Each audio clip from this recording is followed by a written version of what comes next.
hammaga qiziqda Mirolim aka. Nimaga pilta qo'yilganda aka shu 15 sant, 20 sant ochiq qoladi joylar aka. Endi bu aralariga betonlar kirgizib, bir-biriga suyasga qilamiz. Suyasgaga, xudo xolasa, piltalar yaxshi, mustahkam ekan. Tekajada eshitdik, zo'r ekan piltalar dedi. Olib kelib qo'ydik, mana birinchi etaga qo'yganmiz, zo'r chiqdi. Ma'qul keldi, mana ikkiga ham oldik aka. Xudo xolasa endi yana bitta etajimiz bor, 3ga. Bunga ham shunday olmoqchimiz.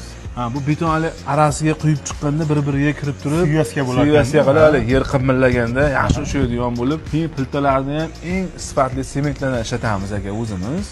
Haqiqatan piltalarning sifatiga javob beriladi aka. Hech qanaqa yoralar nima bo'lib ketmaydi aka, xudo xolasa. Lekin bizga ishonib shu olib turganlaringga avvalo sizlarga rahmat aka.